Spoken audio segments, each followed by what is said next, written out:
Waalaikumsalam. Pagi anak-anak. Pagi Bu. Apa kabarnya hari ini?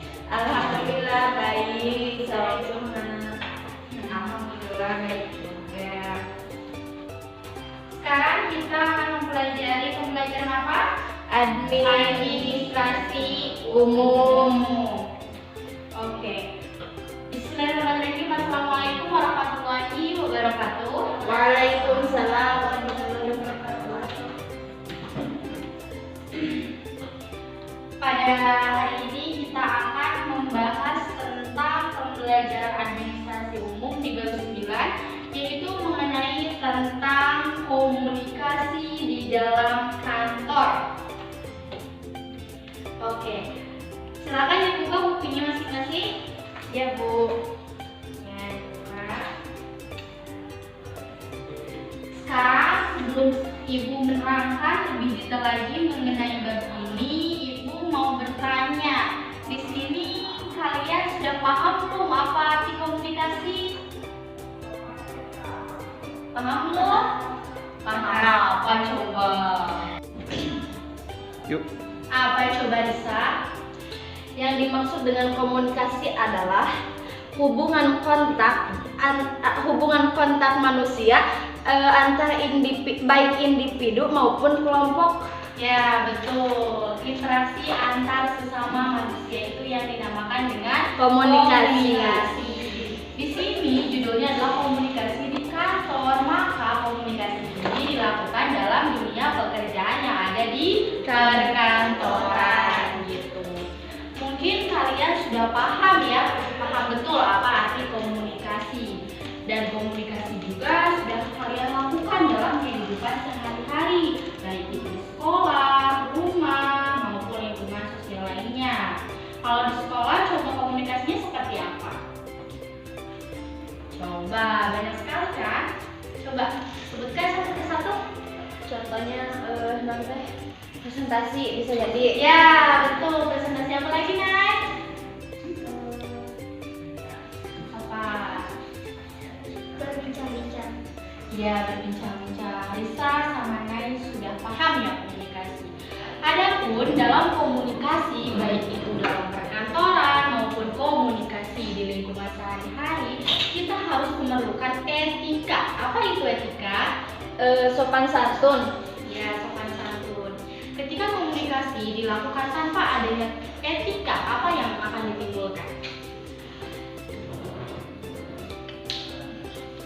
Konflik, sebuah konflik pro dan kontra. Misal nih ya, Nay bertanya kepada Risa, tetapi pertanyaan Nay itu tidak beretika. Apa maksud tidak beretika? Artinya Nay bertanya secara tidak sopan kepada Risa. Nanti tanggapan yang akan dilakukan Risa apa? Risa akan marah kan? Bukan menjawab, malah marah dia. Itu makanya itu komunikasi itu perlu adanya etika, norma-norma dalam berbicara. Ibu boleh berdiri? Boleh. Sambil Ibu berdiri, sambil Ibu menjelaskan. Komunikasi perlu adanya etika. Etika itu tata krama sopan santun. Ketika dalam dunia perkantoran, baik itu pekerjaan formal ataupun non formal, perlu adanya komunikasi yang dilakukan oleh karyawan. Ya, komunikasi yang dilakukan oleh karyawan baik itu atasan maupun bawahan. Kenapa begitu? Komunikasi ini sangat penting. Untuk apa? Agar si manajemen perusahaan itu bisa berjalan dengan baik sesuai dengan semestinya. Sebaliknya, ketika tidak adanya komunikasi antar karyawan ataupun antar atasan dengan bawahan, maka perjalanan ataupun proses manajemen dalam perkantoran tidak akan bisa berjalan dengan sesuai. Gitu. Ya. Sampai sini ya, ada yang bisa ditanyakan? Ada apa? Bagaimana cara menghadapi kegagalan dalam proses membangun komunikasi yang efektif? Nah, ketika kalian gagal melakukan komunikasi secara efektif, apa yang harus dilakukan? Yang pertama, koreksi dulu kelemahan dalam konteks berkomunikasi kita. Apa yang harus kita perbaiki? Misalnya, kita itu tidak pandai untuk berbicara dengan baik. Jadi, kita harus dari tutur kata kita, intonasi kita juga perlu diperhatikan. Masa kita nanya ke atasan dengan intonasi yang tinggi, itu kan tidak sopan seperti itu.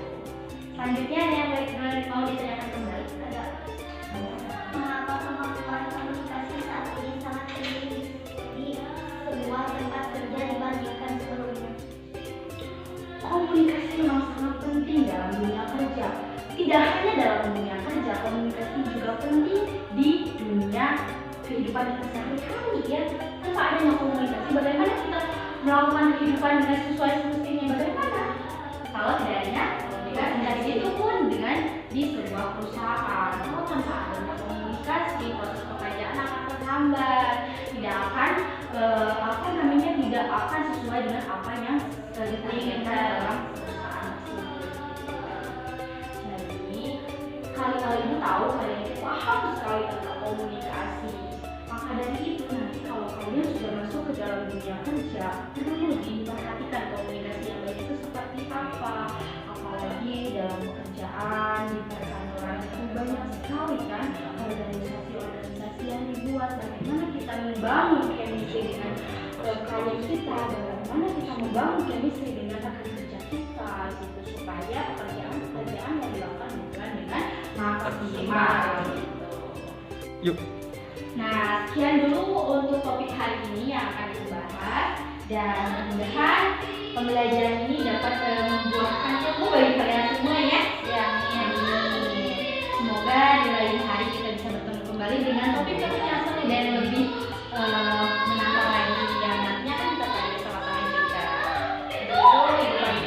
Assalamualaikum warahmatullahi wabarakatuh. Terima kasih. Waalaikumsalam. Sekian video pembelajaran praktek dari kami, semoga bermanfaat dan jangan lupa like, comment, and share channel YouTube kami dengan hashtag SMK IAPIM. Terima kasih. Wassalamualaikum warahmatullahi wabarakatuh.